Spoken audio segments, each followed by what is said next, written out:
Paz.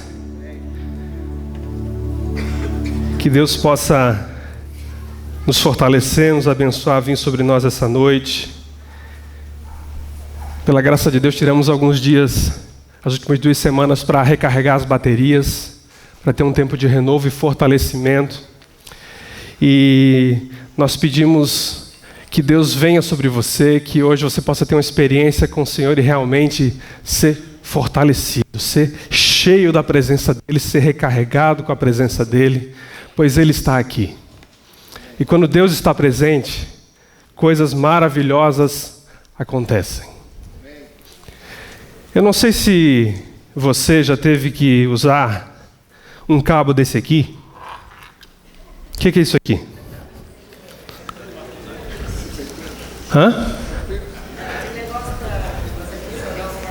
Para fazer funcionar o carro. A gente tinha comprado o nosso carro atual fazia menos de 1 semana. A gente foi no cinema na última sessão e como o carro era diferente, antes eu tinha um Fiat, daí peguei um Renault, eu não sabia muito bem como é que funcionava a questão de farol, essas coisas assim. A gente foi assistir o filme e eu deixei o farol ligado.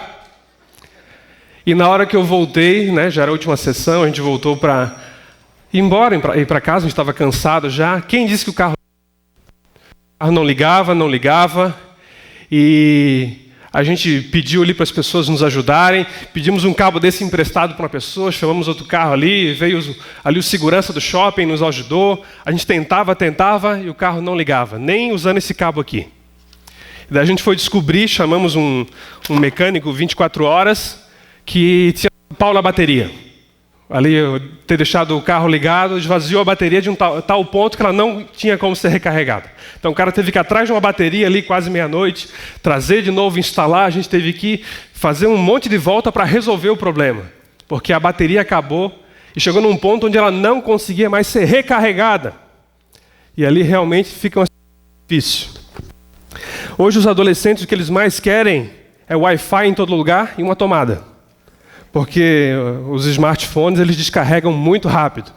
Então, tem gente assim que, como eu, tem tudo que é tipo de carregador, anda com tomada comum, anda com tomada que você coloca no cinzeiro do carro, onde você quer, a qualquer custo, manter que a bateria do seu celular vai estar carregada e vai estar correta, vai estar em pleno funcionamento. E inventaram hoje em dia um carregador portátil, onde você vai para um lugar, você sabe que não vai ter tomada, então você carrega em casa lá a sua bateria, e você leva ela para onde você precisa, você vai acampar, você vai para a praia, você vai para algum lugar e garante que vai ter acesso ali ao Facebook, WhatsApp, vai ter o seu celular em mãos. Então essa necessidade de energia é algo que é vital. As coisas precisam ser carregadas, as coisas precisam ter a sua energia em pleno funcionamento, pois senão o equipamento, o veículo, o item não vai funcionar como deveria. A gente também precisa de carga. O ser humano também descarrega. A bateria do ser humano também enfraquece. E você precisa cuidar com o mal que tem assolado pessoas, tem assolado igrejas, famílias, que é o esgotamento.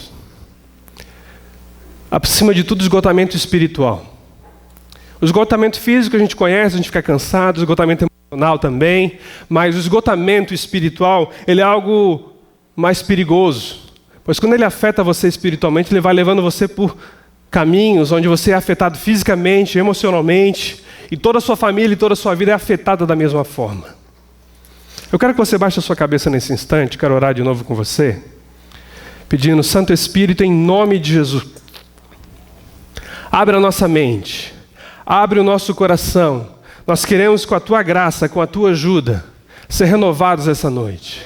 Que a nossa bateria espiritual, que o nosso ser, que o nosso coração, que a nossa alma, que o nosso espírito possam ser renovados, recarregados, cheios da Tua presença. E que aqueles que estão aqui essa noite cansados, esgotados, desfalecidos, estão desanimados, possam ser tocados pelo Senhor, renovados. Que a presença do Senhor traga vida sobre nós. Abre, Deus, a nossa mente, o nosso coração, o nosso espírito, para receber a revelação que vem do céu. Pão vivo do céu, queremos receber essa noite. Ser alimentados pelo Senhor, beber água da vida. Santo Espírito, usa a minha vida, fala conosco. E nós repreendemos qualquer outra voz contrária que não seja do Senhor nesse instante. E pedimos, Deus, liberação dos teus anjos enquanto a tua palavra é ministrada em nome do Senhor Jesus. Amém. O que é o esgotamento espiritual? Será que é um pecado? Não. Um autor chamado Oswald Chambers fala: o esgotamento espiritual não acontece por causa de pecado, mas por causa do serviço. O que é isso? Não é porque uma pessoa cometeu algum pecado, algum erro, que ela se esgota. Isso ocasiona outros problemas. Mas o esgotamento, o cansaço, a exaustão espiritual, emocional, física, ela é oriunda do seu envolvimento com qualquer tipo de atividade. Atividade na igreja, na célula, em casa, na família. Você vai se desgastando.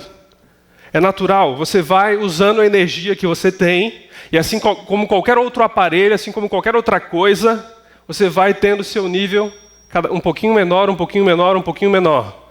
E você necessita fazer a gestão, a manutenção dessas fontes de energia que alimentam você no corpo, na alma e no espírito. Olha para essa figura aqui. Olhando para elas, muitas pessoas elas estão aqui, paradas com toda a sua energia, com toda a sua força, e elas decidem fazer alguma coisa por Deus. E quando elas fazem algo para Deus, pela sua família, pelas pessoas, elas são inflamadas pela presença dele e entram em combustão. A presença de Deus vem sobre você. Então você começa aqui num processo de exaurir os seus recursos. E quando isso não é renovado, isso não é reabastecido, isso não é recarregado, fortalecido, você vai chegar num ponto onde realmente vai sobrar o que de você? O que sobra ali no final? Cinzas. A gente vai se consumindo a tal ponto onde a gente usa mais a nossa força, mais o nosso poder, para que a gente possa trabalhar, a gente possa produzir, a gente possa dar conta do nosso serviço, dar conta do nosso ministério, dar conta da nossa vida espiritual, dar conta de tudo aquilo que a gente precisa, e a gente vai sendo consumido por isso.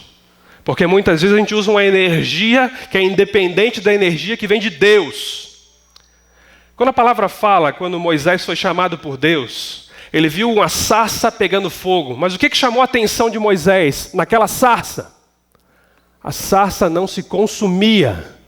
Ela pegava fogo, ela era incendiada por Deus, mas ela não ia sofrendo desse processo aqui que a gente viu, onde elas foram se deteriorando.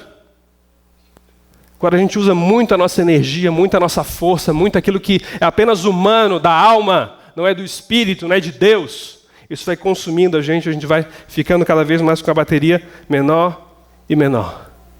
E a gente precisa da graça de Deus para identificar algumas coisas, ver quais são esses sinais que estão acontecendo em nós. Ele vai começar primeiro a se manifestar no seu lado físico, depois no seu lado emocional, e vai resultar num apagão espiritual total. Mas quais seriam alguns sinais de que eu estou sofrendo algum tipo de esgotamento físico, emocional e espiritual? O primeiro deles, a necessidade de muito mais tempo para cumprir com as tarefas diárias. Então antes, várias tarefas, vários compromissos eram feitos de forma ágil, rápida. Mas com o passar do tempo, a gente vai ficando mais cansado, a gente vai ficando um pouco mais devagar. E para fazer qualquer tipo de atividade, de tarefa, seja ela espiritual, familiar, de lazer, qualquer coisa, você sente que não tem mais aquela energia necessária para desempenhar aquilo. Ela demora um pouco mais. Então você começa a ver que precisa de mais tempo, mais e mais, para que você possa se dedicar àquilo. Um segundo sinal, a vontade de evitar as pessoas com as quais você se importava regularmente. Então você adorava estar com várias pessoas que você batia um bom papo, contava lá uma piada, ficava lá se divertindo, mas você está esgotado, está exaurido, que não quer papo, não quer conversa, quer terminar o seu trabalho naquele dia que foi ali tão corrido, ir para casa, ver o seu filme, lá os homens entrar na caixinha do nada, ter um tempo lá de relaxamento, as mulheres bater um papo ali com alguém que não vai ficar dando opinião para ela, dizendo o que tem que ser feito. Então ela vai sentindo que ela está evitando uma gama diversa de pessoas, porque ela está cansada, ela está esgotada. Um terceiro sinal, a dificuldade de se alegrar-se facilmente com as conquistas e realizações. Antigamente qualquer coisa empolgava você, alegrava você, motivava você. Mas agora não é tudo. Nem tudo traz alegria, nem tudo traz ânimo. Você já sente que você faz aquilo que sempre fez, que antes trazia aquela empolgação, mas agora, normal. Alguma coisa está acontecendo. Dificuldade de tomar decisões que outrora eram tomadas com rapidez. Então, no momento de decidir alguma coisa, parece uma reunião de uma tartaruga, uma preguiça e uma lesma. A coisa não sai, fica pensando, e volta o pensamento, e volta o assunto, e não tem aquela agilidade mental, aquela disposição de assumir o risco de, não, é isso, vamos por aqui. A pessoa já fica muito hesitante e tem essa dificuldade. Isso indica que a energia do seu corpo, da sua alma, do seu espírito estão sendo exauridas. O que mais? A ausência de criatividade, que anteriormente fluía com naturalidade. Aquela lâmpada lá que brilhava e trazia ideia, trazia intuição, apagou. Então está tudo tão monótono, está tudo tão normal, está tudo sempre igual, que precisa de um renovo, de uma recarga. Presença de alguns sintomas físicos, cansaço, indisposição, sonolência. A pessoa já dorme uma noite inteira, acorda com sono, acorda cansada.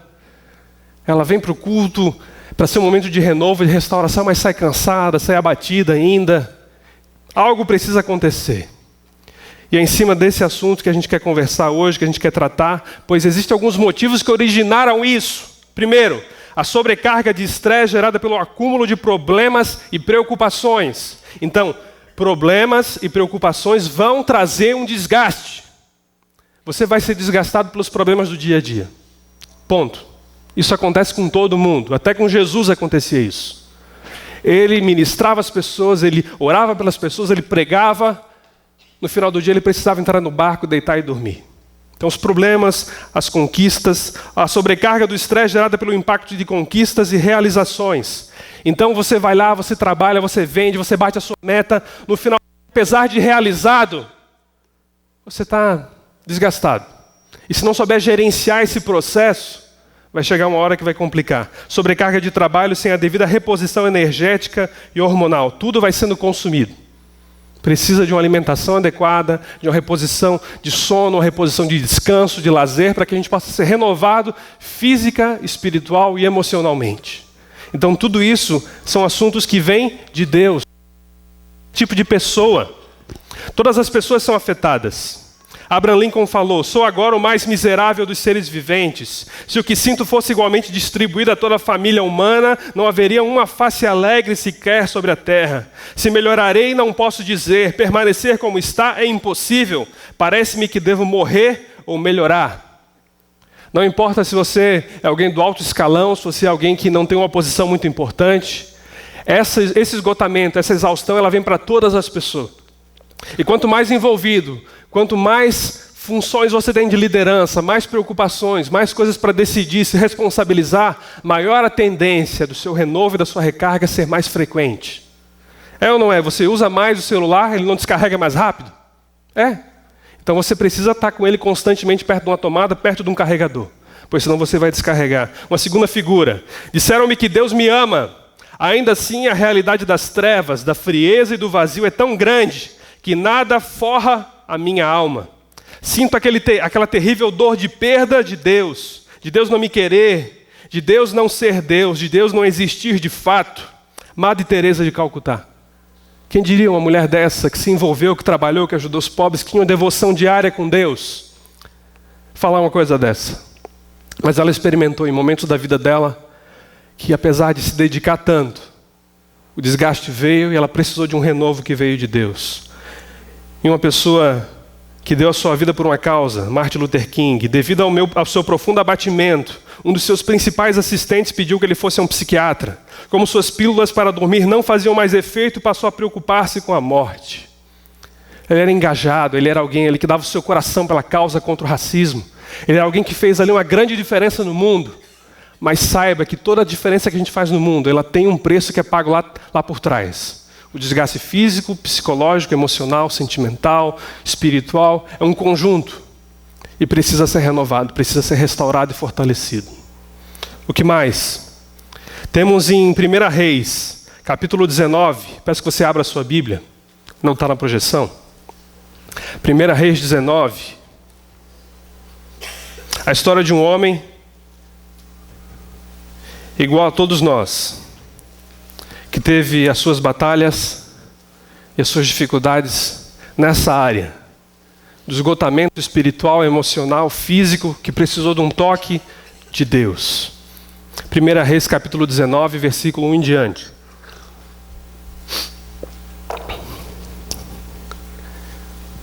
Se tem alguém próximo a você sem Bíblia, compartilhe com ela, para que ela possa acompanhar a mensagem.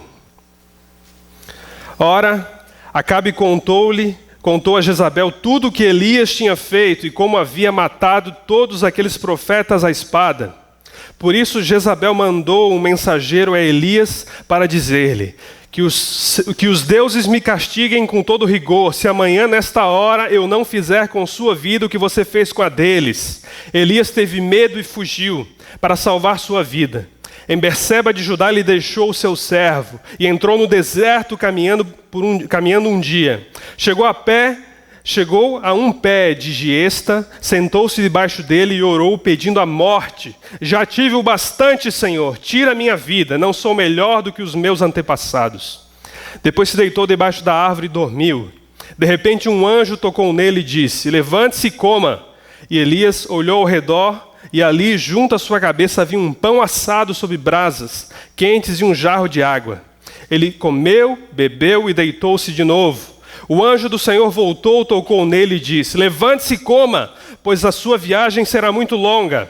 Então ele se levantou, comeu e bebeu. Fortalecido com aquela comida, viajou 40 dias e 40 noites até chegar a Horebe, o monte de Deus. Ali entrou numa caverna e passou a noite.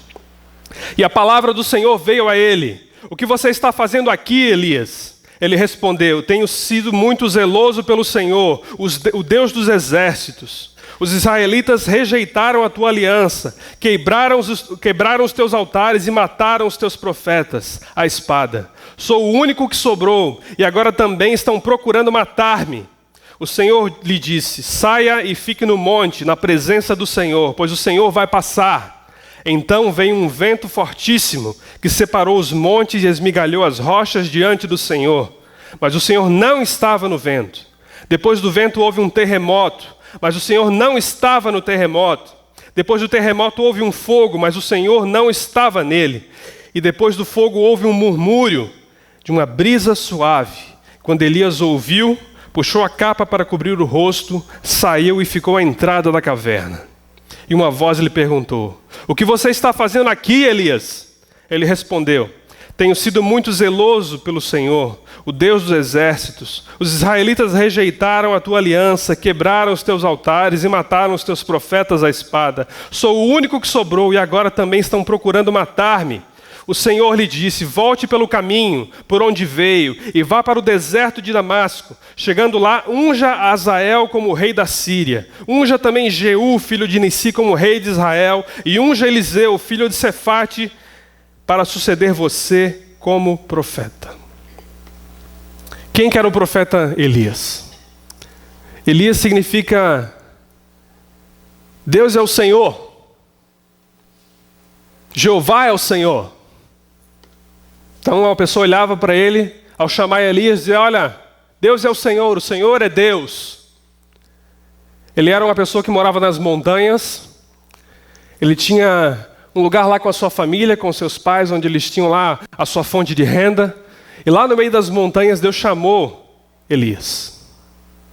Um dia Deus estava falando com ele e trouxe a ele uma passagem de, eu creio, Deuteronômio 28, que fala que quando um povo, quando os seguidores de Deus quebram a aliança, não são fiéis aos mandamentos do Senhor, eles são colocados à disposição de algumas maldições por causa da sua infidelidade a Deus. Ele começou a observar o seu próprio povo. Olhando para o reino de Israel, Elias era alguém que estava ali numa situação bem peculiar. Por quê? Porque existia um homem, um camarada chamado Acabe, que era o rei do povo de Israel. E esse homem ele se casou com uma mulher chamada Jezabel. Essa mulher Jezabel, ela foi feito um casamento arranjado para que Acabe se casasse com ela para unir um outro reino e aproximá-los. Mas só que essa mulher, Jezabel, ela era uma mulher demoníaca, ela era uma mulher totalmente devotada aos deuses que não tinha nada a ver com o Senhor. Ela era devotada a Baal e a Zerá. Mas só que esse tipo de devoção, ele fazia com que as pessoas se voltassem para um Deus que não era o Deus de Israel, não era o Deus que tinha se revelado a Abraão, Isaac e Jacó. Era um Deus com D minúsculo, mas que fazia com que as pessoas se envolvessem em práticas de prostituição, práticas sexuais totalmente vergonhosas, práticas de qualquer outra coisa que não agradava a Deus. E justamente Acabe, alguém líder do povo de Israel, foi se casar com uma mulher que tinha todo um histórico familiar de idolatria, de revolta contra Deus e de práticas abomináveis. E quando ele se casou com a mulher, ele não tomou a frente da parte religiosa do povo. Fica imaginando assim, o rei, ele deveria zelar pela economia, pela segurança, pela soberania e tanto pela religião, pela comunhão do povo com Deus. Israel tinha sido um povo separado, um povo escolhido para que Deus fosse o seu Senhor e se revelasse por meio deles, para que um dia viesse o Messias, e tanto você quanto eu recebêssemos a salvação e a revelação. Mas esse homem, ele largou de mão. Disse, olha, eu vou cuidar aqui da parte política, eu vou cuidar da economia do país, a religião eu vou deixar com você, Jezabel. Você cuida da religião do povo. E ela instituiu o culto a Baal. Criou templos, levantou altares, fez com que todo o povo se voltasse para Baal. E Baal era um Deus conhecido por ser um Deus das colheitas, um Deus da chuva, um Deus que prosperava o povo, um Deus que enriquecia seus seguidores. E o povo de Israel ficou maravilhado com aquilo. Nossa, um Deus que vai nos prosperar, vai ser rápido, ó. Rapidamente a gente vai plantar, vai colher, vai vir a chuva, a terra vai ser super fértil. A gente só deve se consagrar a Baal e a Zerá. A Zerá era a deusa da fertilidade, as mulheres vão ter filhos, as colheitas vão ser maravilhosas. Israel vai arrombar, vai ficar assim sensacional. Os países vizinhos vão ficar ali boquiabertos com a prosperidade que vai vir, pois vai ter esse Deus Baal que vai nos ajudar. Então todas as pessoas se voltaram para esse culto. Todas as pessoas se voltaram de corpo e alma às práticas imorais que aconteciam nos templos. E quando Elias viu aquilo, ele lá das montanhas onde ele morava, vendo todo o povo se prostituir, todo o povo se idólatra a Deus, aquele Deus falso, ele disse, olha, esse povo precisa se voltar para o Senhor. Eles precisam experimentar na carne o que é. Deixa eu trocar o microfone.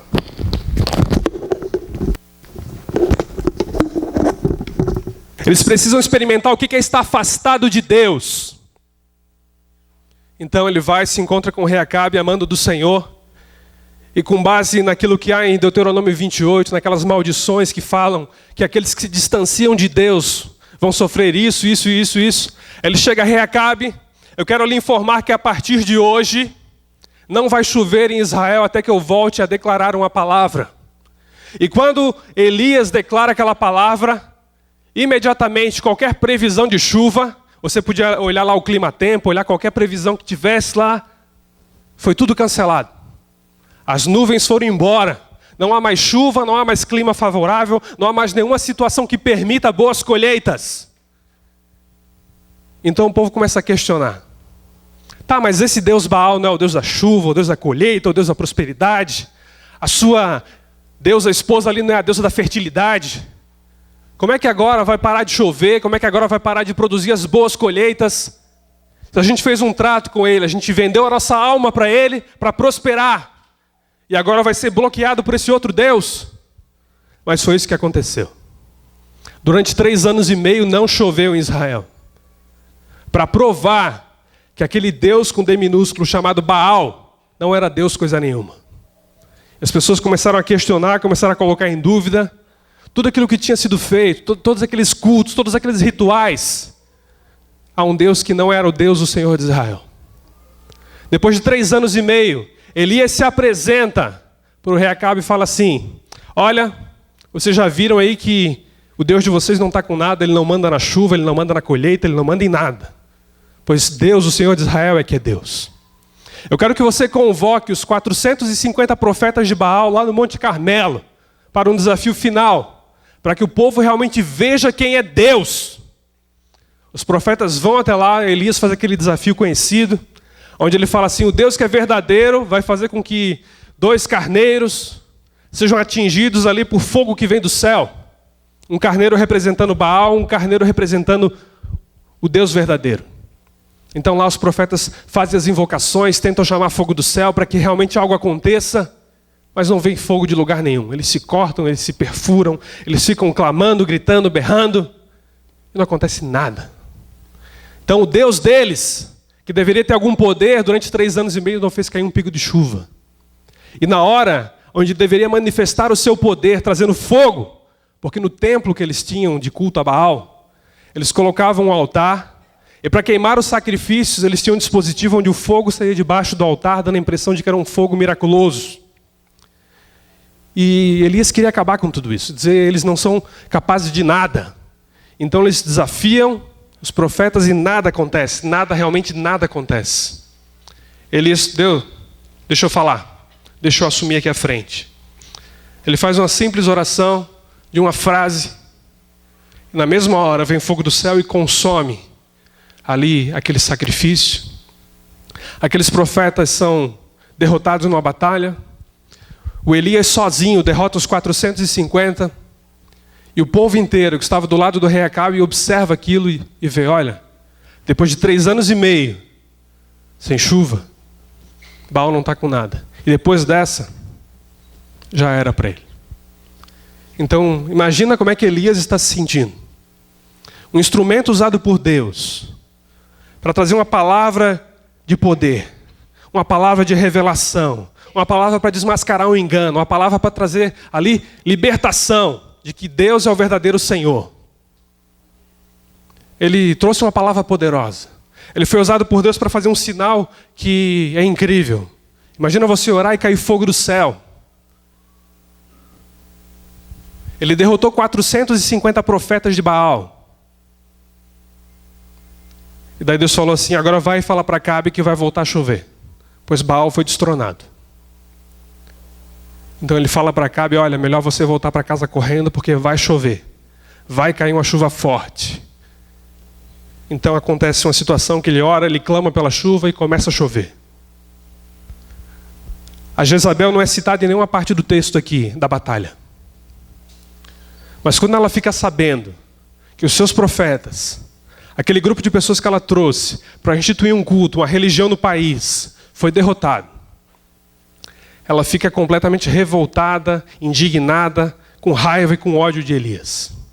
E ela faz um juramento e manda até onde ele está, dizendo, olha Elias, se até amanhã, em 24 horas, você não estiver morto, da mesma forma que você matou aqueles profetas, que os deuses me consumam, me matem. Então, aconteceu uma coisa.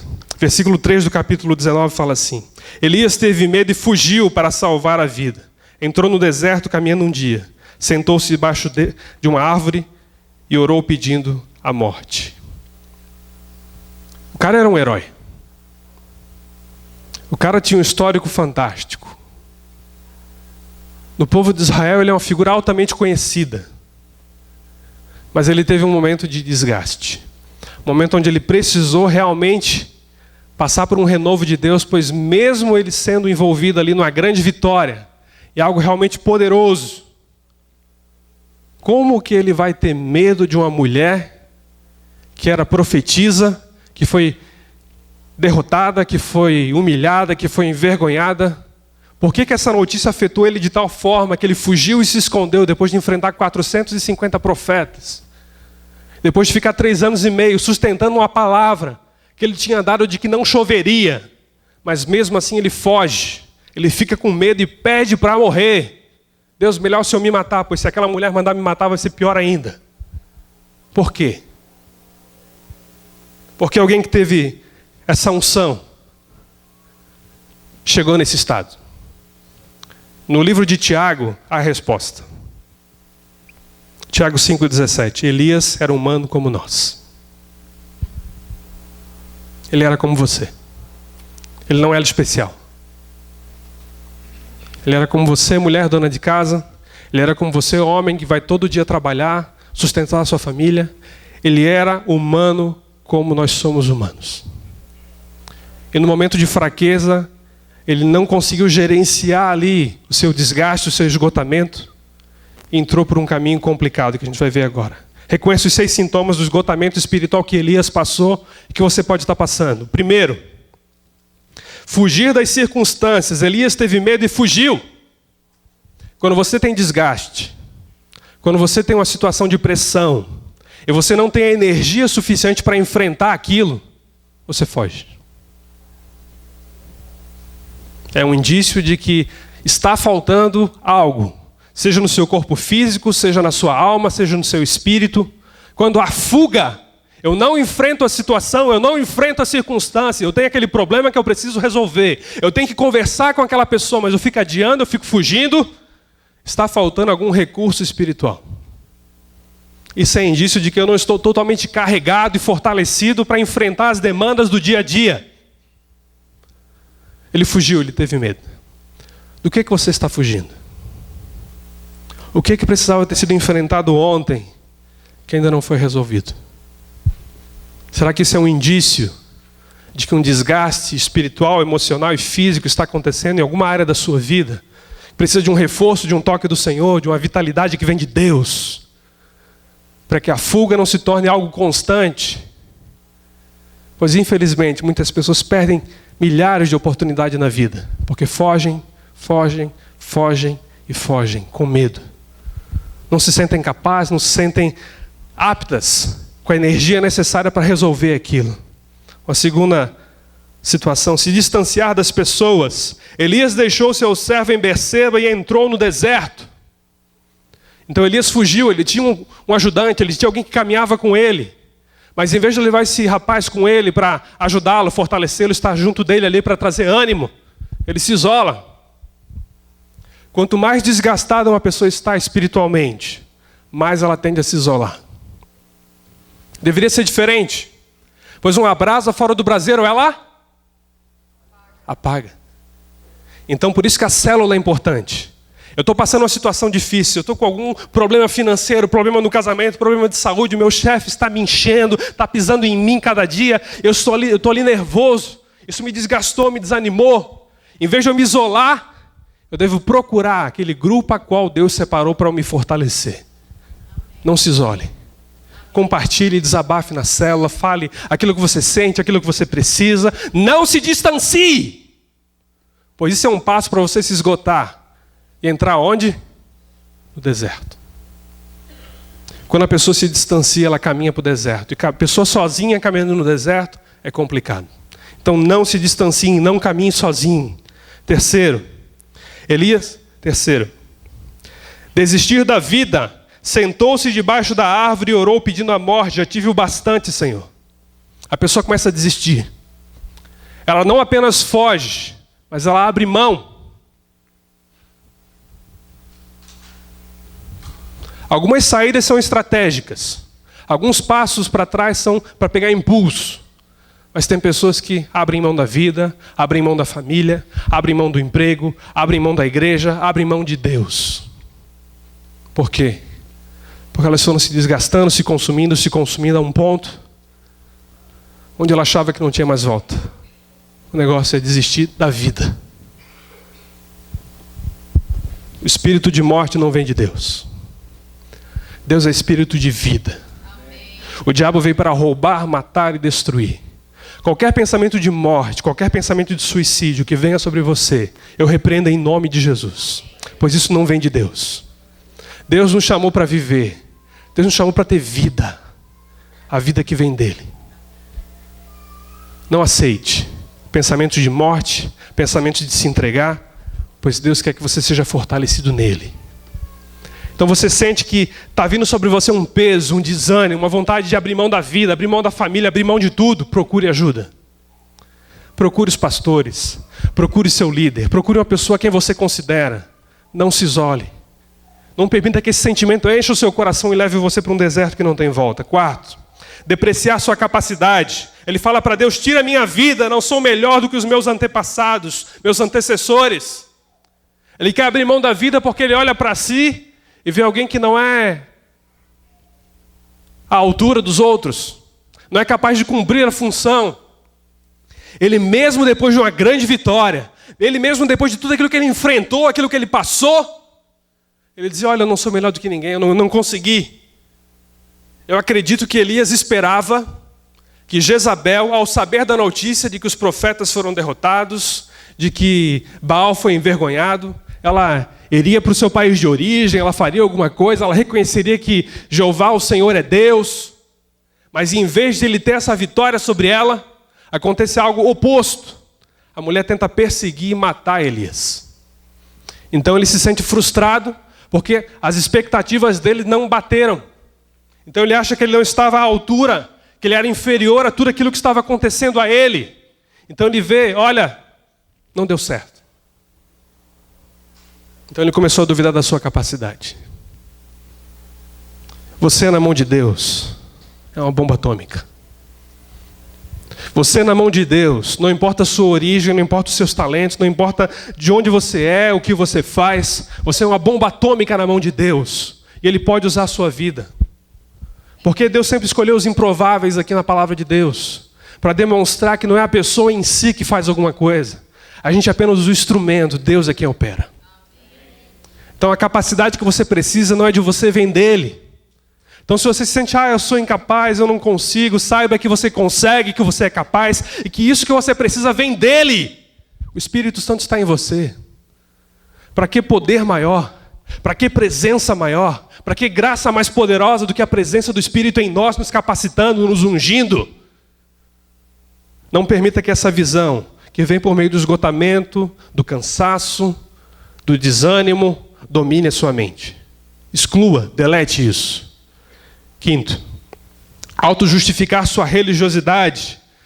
Senhor, mas é assim mesmo? Ele respondeu, eu tenho sido muito zeloso pelo Senhor, o Deus dos exércitos, eu fiz tudo o que era para fazer, eu cumpri todas as regras, mesmo assim não deu certo.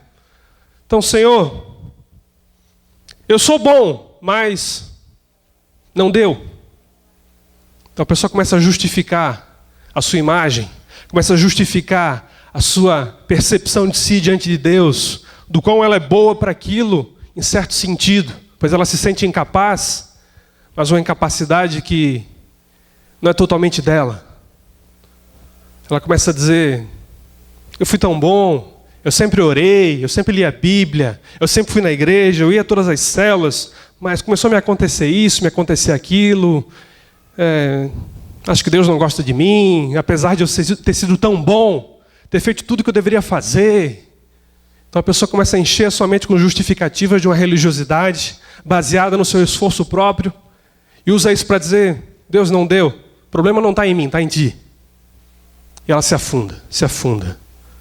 E o sexto sintoma, superdimensionar os seus problemas. Sou o único que sobrou e agora também estão procurando matar-me. Olha Deus, não sobrou ninguém. Tinham sobrado muitas pessoas. Muitas pessoas, milhares de pessoas não tinham se dobrado a Baal. Mas ele não enxergava aquilo.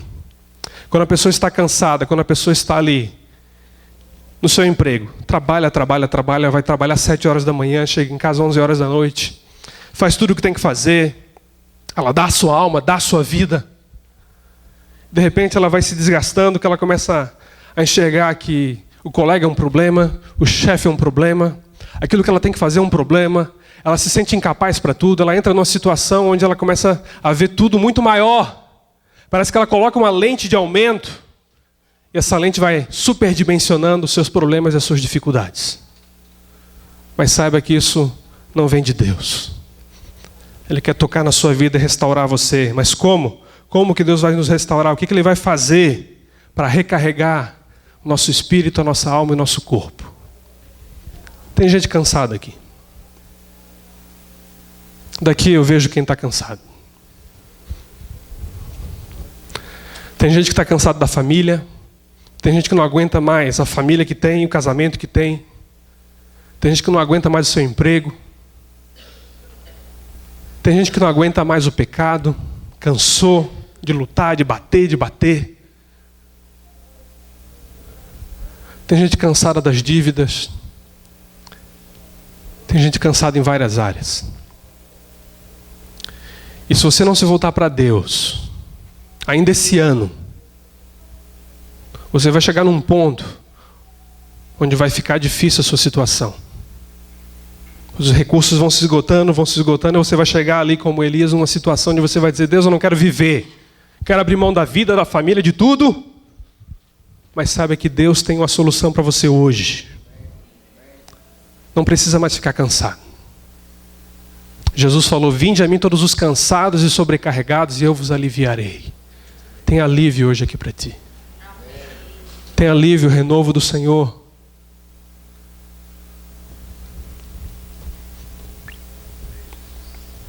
O primeiro passo: esteja sensível ao toque completo de Deus. Você sabia que você é um espírito que vive num corpo e tem uma alma? Você é uma pessoa completa, integral. E tanto o seu psíquico, o seu emocional, o seu espiritual e o seu físico se desgastam. E Deus se preocupa com todos eles. Quando Elias estava naquele lugar ali pedindo a morte, ele adormeceu. De repente um anjo toca nele.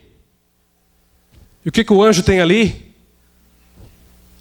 Um pão quentinho, saído do forno, e uma jarra de água gelada.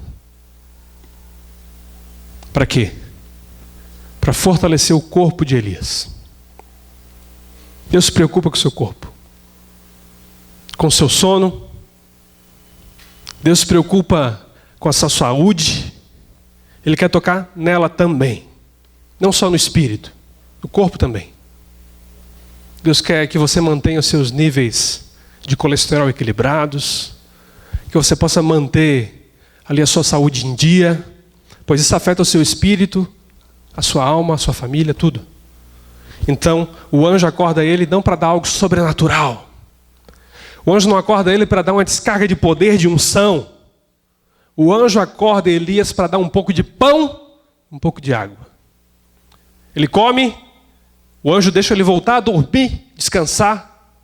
Depois que ele dorme, ele come mais um pouco, e daí sim, ele continua a sua jornada.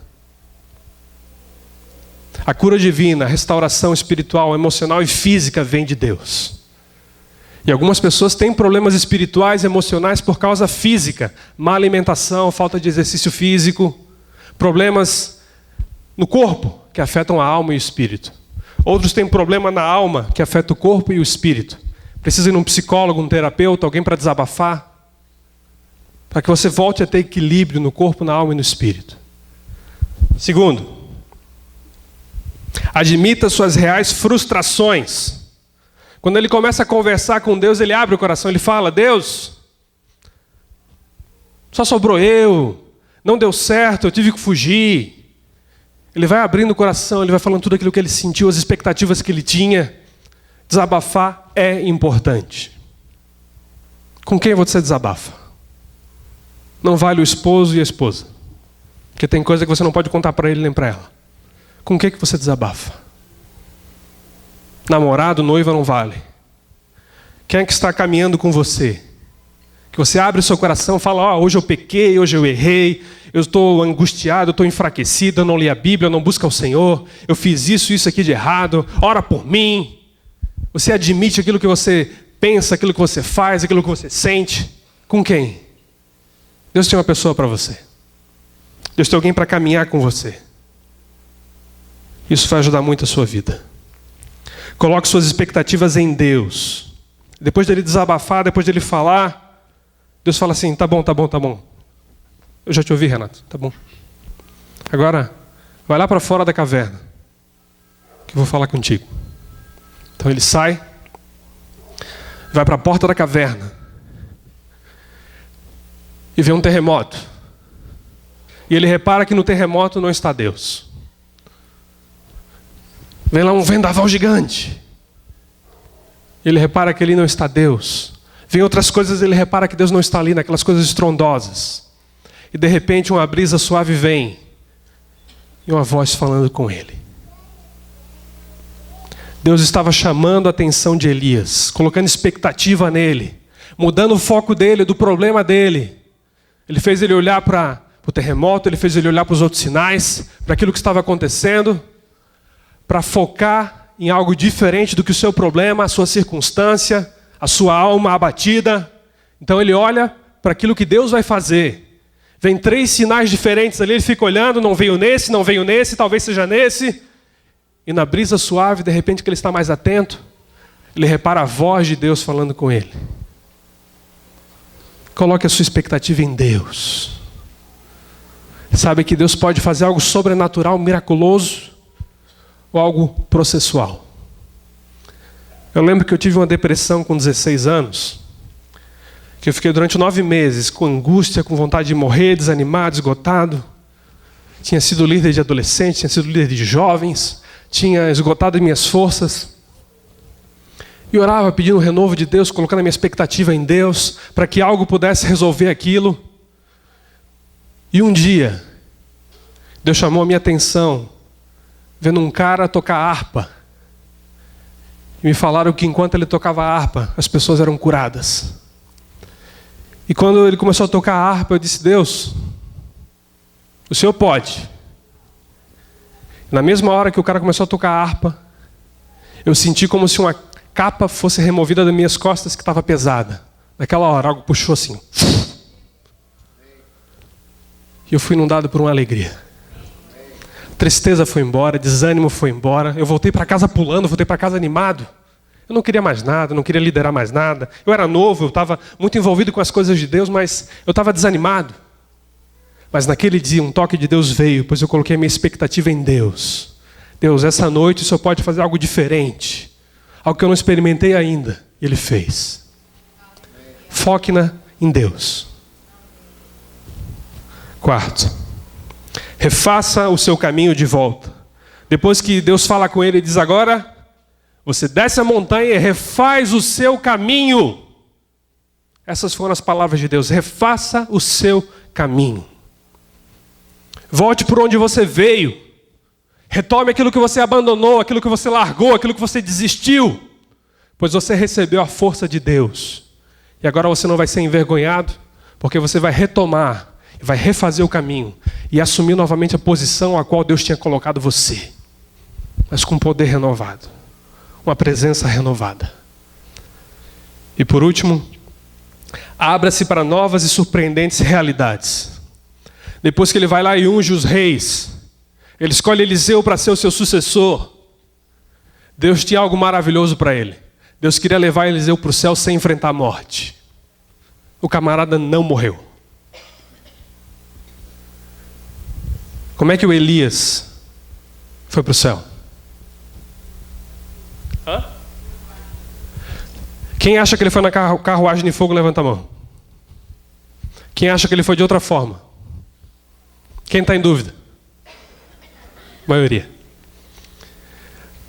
Muita gente acha que Elias foi numa carruagem de fogo, mas ele não foi. Quando você olha o texto, a Bíblia fala que apareceu uma carruagem de fogo que divide o profeta Eliseu do profeta Elias. Um fica de um lado, outro fica do outro. E num redemoinho, ele é levado ao céu por Deus. Então, às vezes, a gente ouve e fixa aquilo na mente e acha que, não, ele foi numa carruagem de fogo. Não, foi um redemoinho que levou ele. A carruagem de fogo foi para separar os dois profetas. Então, imagina, ele teve lá um momento de fundo de poço, deserto, abrir mão da sua vida, desistir de tudo, pedir a morte. E Deus tinha algo melhor para ele. Camarada, eu não quero te dar morte. Eu quero te trazer para o céu em vida. Olha a maravilha. Deus superou as expectativas dele. Ele queria se encontrar com Deus. Ele achava que o caminho era a morte, desistir de tudo, abrir mão de tudo. Mas Deus fez algo superior. Quando você recebe o renovo de Deus, a recarga que vem de Deus, coisas surpreendentes, maiores e melhores acontecem com você. Pois você reconhece que a energia que você precisa vem dele. A Bíblia fala em Juízes 15, 18 e 19, uma história de Sansão. Sansão clamou ao Senhor e disse: pela mão do teu servo tu deste essa grande salvação. Morrerei eu, pois, agora de sede, e cairei na mão desses incircuncisos. Então o Senhor fendeu a caverna que estava em Leí, e saiu dela água, e bebeu, e o seu espírito tornou e reviveu, pelo que chamou o seu nome a fonte do que clama. Sansão, com a queixada de jumento, ele derrotou um grande exército. E depois de uma batalha ferrenha, uma batalha difícil, assim que ele termina a sua batalha, ele sente que as suas forças tinham ido embora, e que se ele não bebesse alguma coisa, que se ele não tivesse algum recurso à sua disposição, ele ia morrer naquele instante. Tão grande tinha sido o desgaste. Ele disse: meu Deus, o Senhor me usou aqui, a vitória foi grande, o teu nome foi exaltado, mas eu fui consumido. Eu vou morrer aqui assim? Então Deus abre um buraco no chão, no meio de uma caverna, e a água começa a jorrar. Ele vai e bebe daquela água. E o seu espírito volta. E ele se fortalece.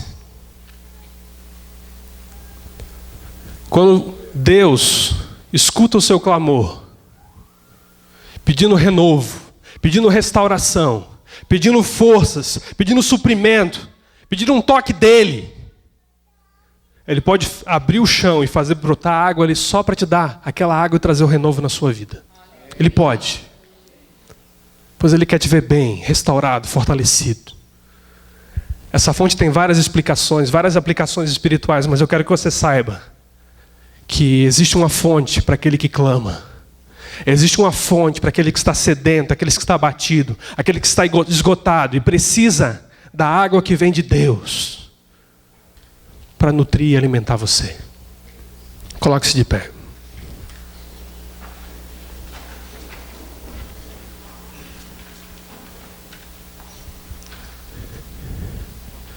Tem gente cansada, desgastada, não é porque você está vivendo errado, fazendo tudo errado em relação a pecados e coisas, mas é porque você foi sendo consumido no seu corpo, na sua alma, no seu espírito, e faltou recarregar a bateria. Faltou gerenciar esse cansaço, esse desgaste, esse esgotamento, com tempos de lazer, com boa alimentação, com tempos de meditação, de se encher da palavra de Deus, se encher do Espírito Santo.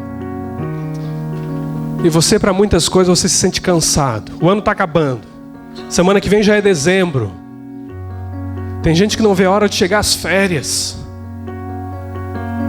Um descanso, um tempo. Curva a sua cabeça.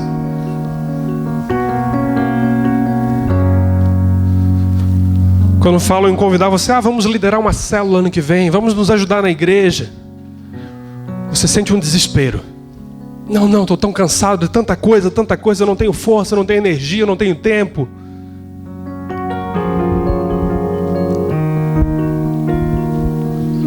Você está abatido ou você está cansado?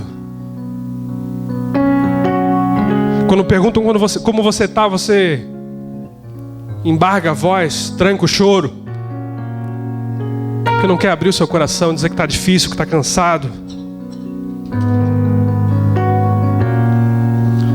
Mas saiba que hoje Deus está aqui para vir ao teu encontro. Ele ama você. Ele não disse palavras duras a Elias de repreensão, mas ele alimentou o corpo dele, a alma dele, o espírito dele. Ele mudou o foco de Elias. Ele restaurou a expectativa dele para se voltar para o Senhor. Ele renovou a unção, a presença, a vitalidade. Permitiu que ele vivesse uma das maiores experiências que um ser humano pode viver, que é encontrar-se com ele em vida. Depois dele, só a gente no arrebatamento.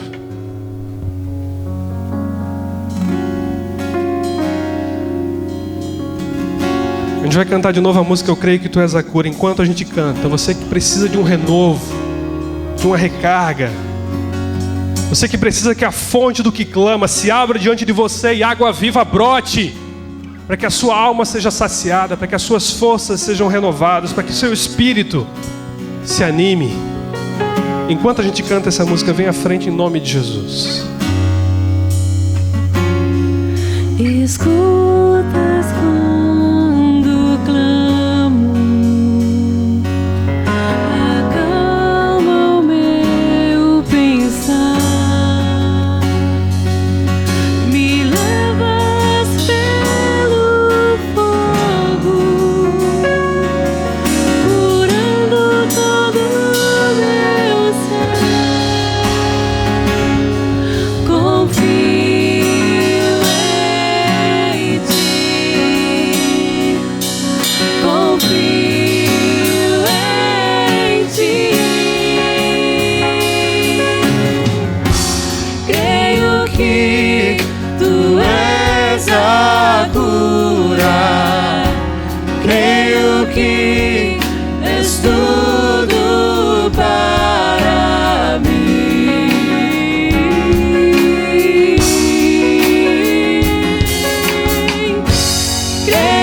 que tu és a vida.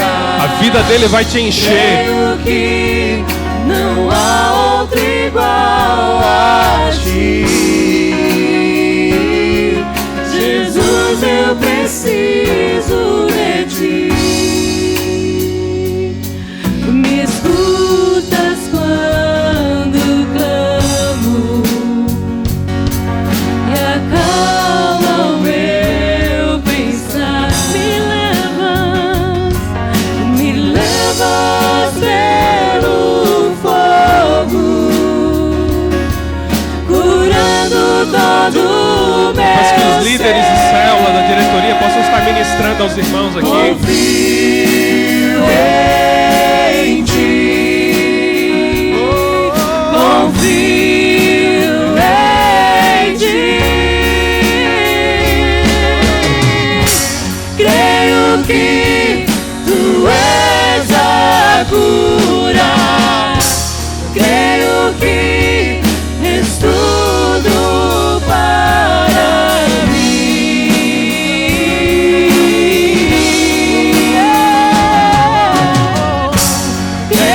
que tu és a vida. Creio que não há outro igual a ti.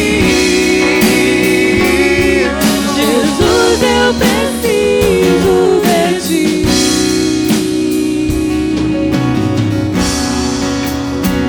Igreja, estenda sua mão, vamos abençoar os irmãos que estão aqui.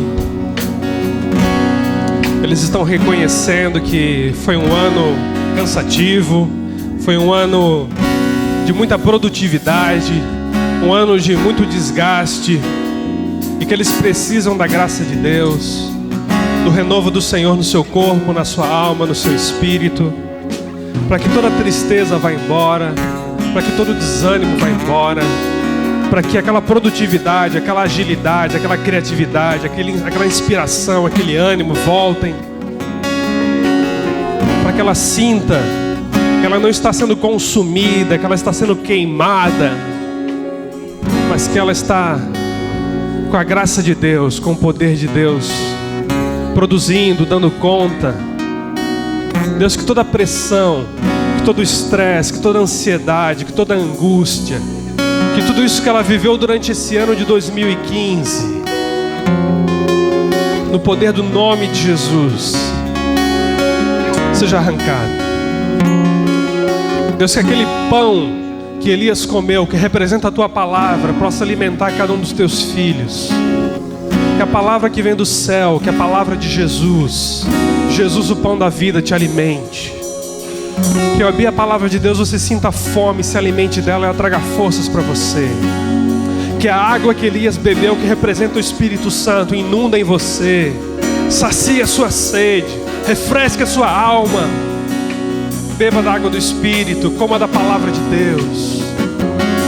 Toda pressão, toda frustração, todo desgaste, Deus, assim como o Senhor me tocou naquele dia,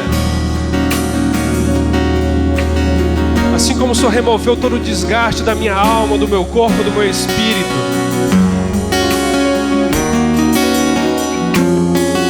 um sopro,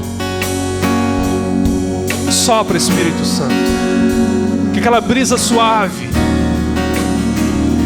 que Elias ouviu ao sair da caverna seja ouvida pelos teus filhos agora, Deus. Sopra, Senhor. Receba o sopro de Deus, ouça o sopro do Espírito, ouça a brisa do Espírito sobre você.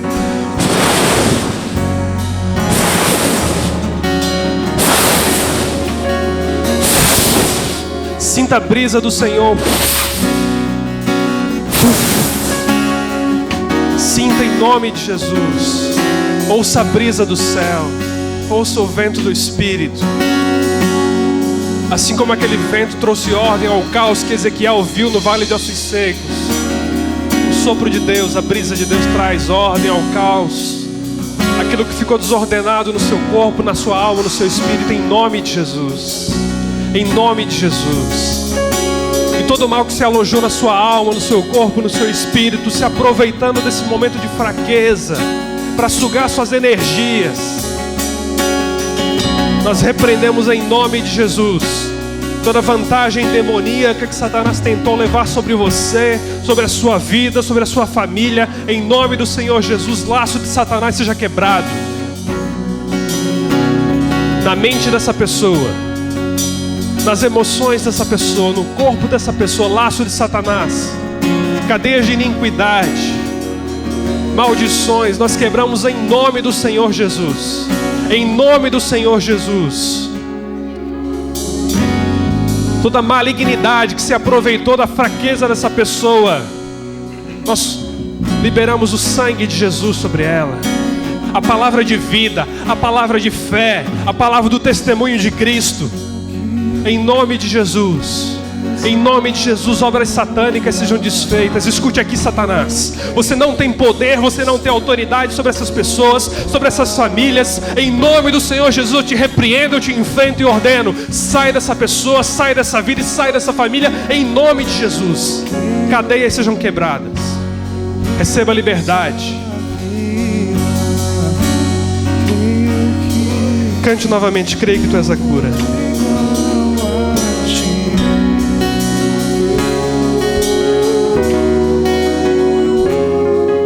Vamos cantar, igreja. Creio que tu és a cura. Creio que és tudo para mim.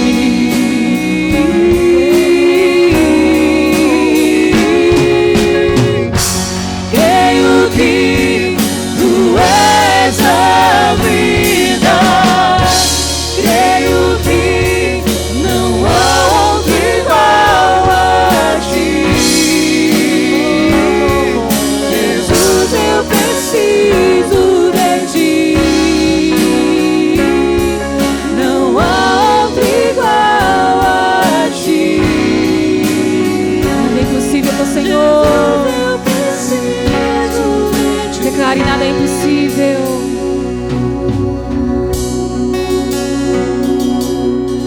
Nada é impossível para ti.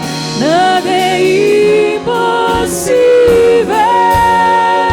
Nada é impossível para ti. Tens o meu mundo em tuas mãos. Nada é impossível para ti. Nada é impossível. Nada é impossível para ti. Tens o meu mundo em tuas mãos. Creio que tu és a cura. És tudo para mim.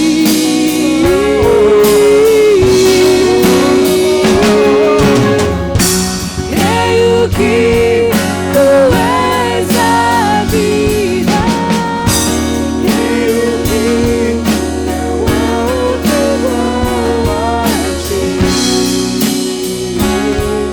Jesus, eu preciso de ti. Existe uma lenda, a lenda da Fênix. É uma lenda, é uma história, é mitologia, que fala de uma ave de fogo que ressurgiu das cinzas.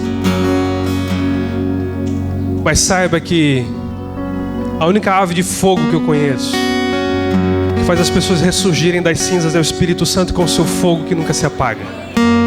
Se você estava se sentindo apenas como cinzas, Deus incendiou você essa noite. Pela fé você vai se apropriar disso. E se você estava em cinzas, um fogo novo vai se reacender em você. E você, no fogo do Espírito Santo, vai viver a sua vida com uma nova energia, com um novo dunamis, um novo poder que vem de Deus. E agora a gente vai encerrar o culto cantando Acende o Fogo em Mim. Em nome de Jesus, você pode tomar o seu lugar. E após o término da música, o culto está encerrado. Vamos cantar.